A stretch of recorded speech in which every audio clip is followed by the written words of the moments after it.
Odisha plus खबर ही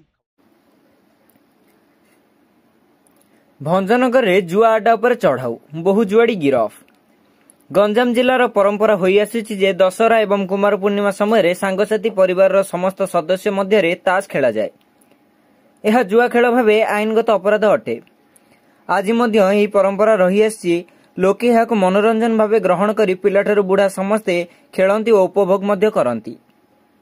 किंतु आईन दृष्टि रे जुआ खेल एक आपराधिक कार्य, तेणु भंजनगर पुलिस तरफ विभिन्न जुआ अड्डा उपरे अतर्कित चढ़ाऊ करी जुआ खेलाड़ी सह जुआरे लागितिबा टंका को जबत करिछि। तेणु पुलिस भंजनगर और आखपाख बड़ बड़ जुआ अड्डा उपरे चढ़ाऊ करी टंका सह जुआ खेलाड़ी मानकु गिरफ करिछि। सूचना योग्य जे एही जुआ खेल रे भंजनगर अंचलर बहु जनाशुना जुआ खेलाड़ी सह युवगोष्ठी मध्य सामिल अछंती। गत सप्ताह मध्य भंजनगर पुलिस बहु व्यक्ति को गिरफ करिछि।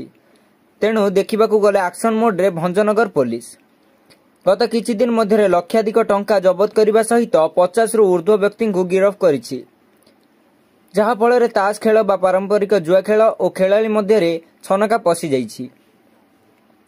आज पुणी भंजनगर पुलिस को मिली बड़ सफलता।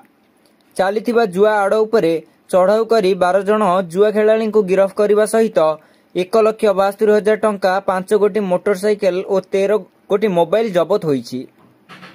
गंजाम एसपी निर्देश प्रकार प्रत्येक थाना अधिकारी समस्त जुआ अड्डा उपरे नजर रखुछंती। Ganjam Bhanjanagar Prafulla Kumar Maharana report, Odisha plus.